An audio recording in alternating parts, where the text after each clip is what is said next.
The white mist curls around me like whispers as it starts to fill the gym, and I can immediately see figures start to take shape.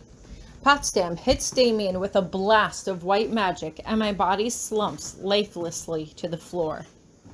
Hieronymous immediately rushes over to me, scooping me up in his arms as he brushes my hair out of my face.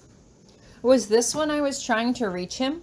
I can see my fingers twitch on the floor beside him before they suddenly go still, and I realize I was watching myself die. Here, give her to me, give her to me. While Potsdam duels with Damien, Professor Van Braun emerges and places both taloned hands on my chest. I can see a glowing green light, but I don't know what it does.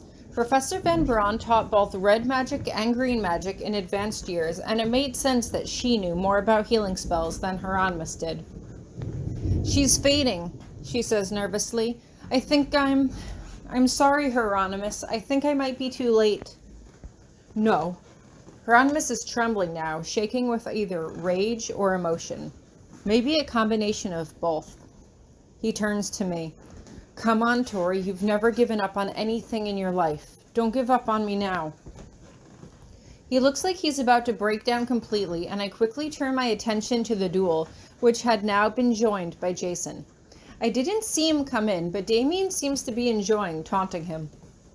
I really have to thank you for your instruction this year, he teases.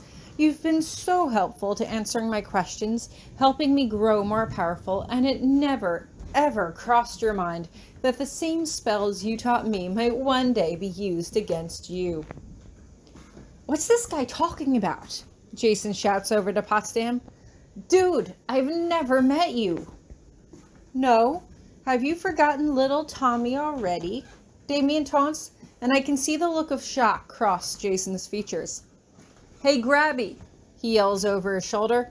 Looks like you were right about the kid. Looks like I owe you one. You're not going to owe anyone anything Damien says when suddenly he's hit with a powerful spell from behind. What the? A white circle of light starts to surround him, and it looks almost like a ward has ensnared him around his midsection. There are runes and markings on the circle, but they're all white sketches, and it's hard for me to make sense of any of them. What's going on? Damien wails. What did you do to me? Locked you up, nice and tight, Potsdam replies. At least in this physical form, anyway. Now, tell us, what were you doing back here? Is revenge not a good enough reason? Damien asks. Or are you jealous that I didn't come after you instead? Not when it doesn't lend itself to your overall pursuits, Potsdam responds. I know who you are. I know you need a human soul in order to ascend to your throne. Both of them are protected by the ancient rites. You know this, so I come after them. I guess that's for me to know and you to ... Damien teases, but Potsdam just lets out a huff as she casts silence on him. Watch him, she says to a teacher you don't quite recognize as she turns and walks over to me. How is she? She's fading, Van Braun replies as she looks up at her, tears in her eyes. Tori is alive, but only because I'm using my magic to keep her that way. The second I stop, she's gone. Trinity! Potsdam yells suddenly, and I have never heard her voice that pitchy before. It was almost like a shriek. I suddenly see Miss Darden come out of the shadows. What'd you need, Petunia? Tori doesn't have much longer, Potsdam explains.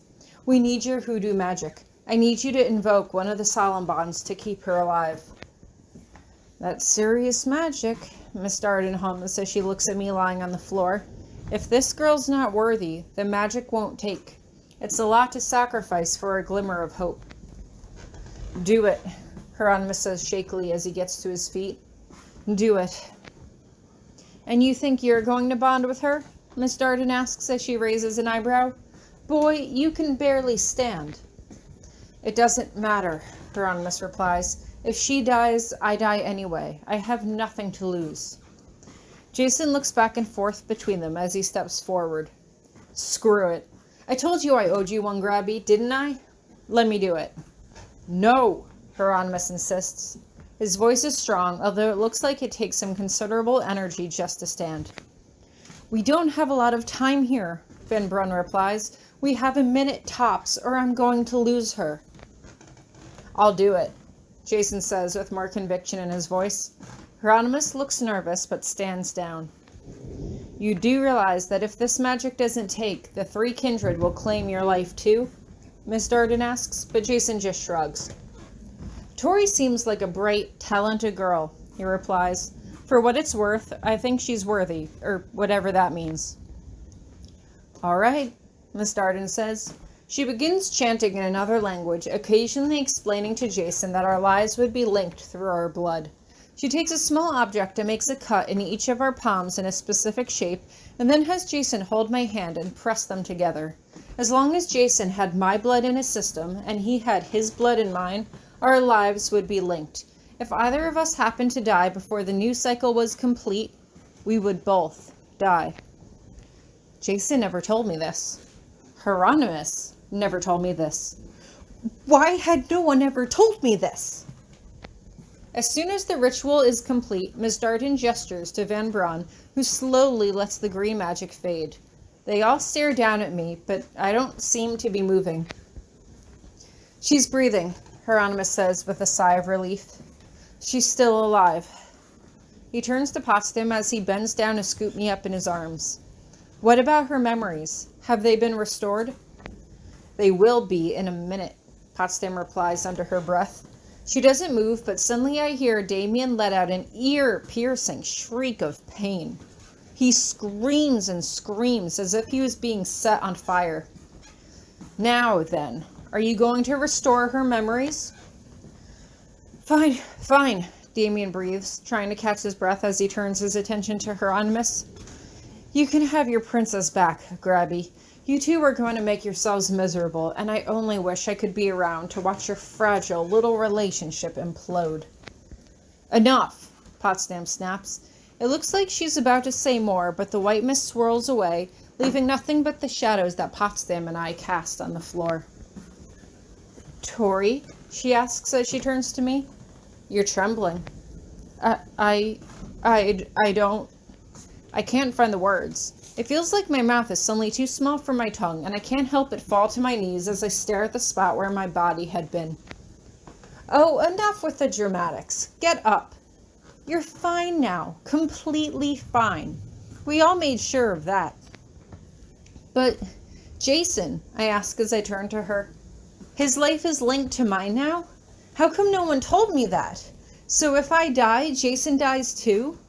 And if he dies, I die? Only until the cycle is complete, Potsdam reminds me. How long does it take for the body to regenerate new blood? 1 cycle of the moon? I stare at her, trying to do the math in my head. So I'm good now? Our lives are no longer linked?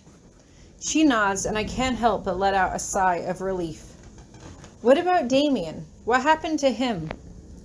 Return to the other world, Potsdam replies simply, where he will, hopefully, be made accountable for his actions.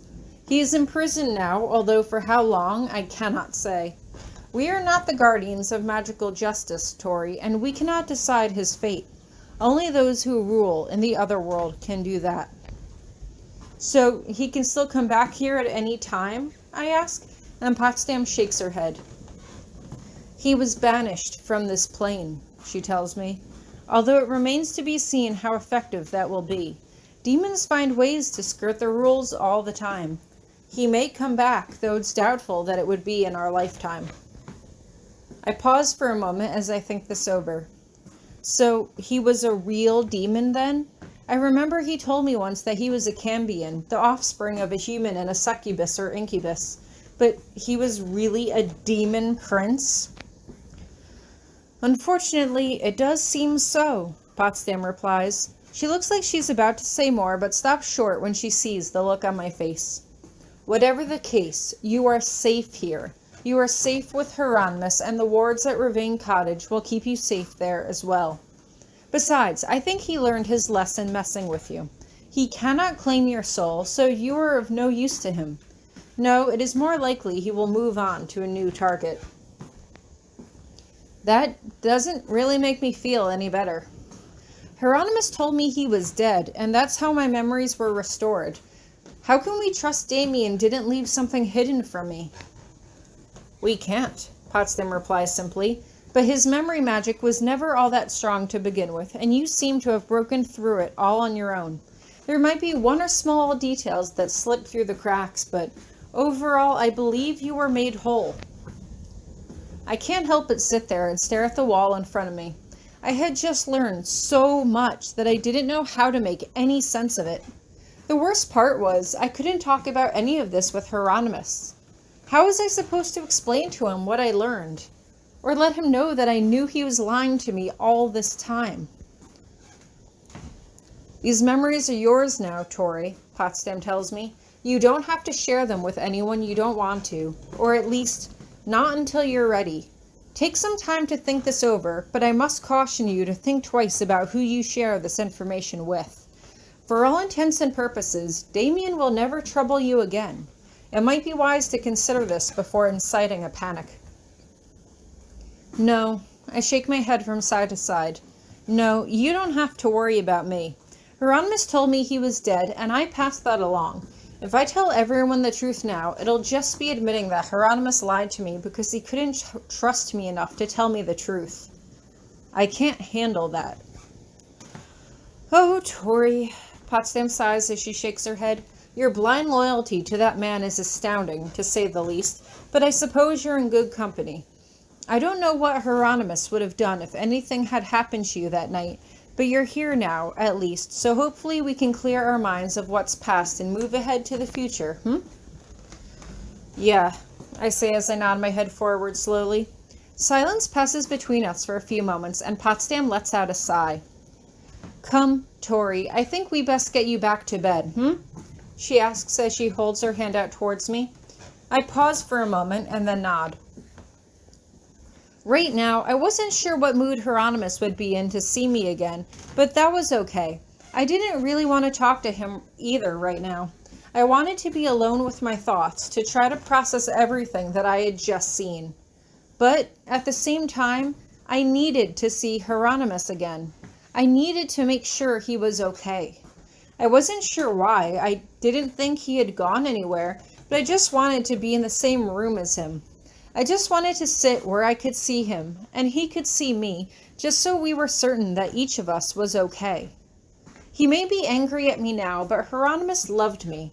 I could question whether a lot of things were true or not, especially after tonight, but I knew deep down Hieronymus loved me, and I could never, ever doubt that.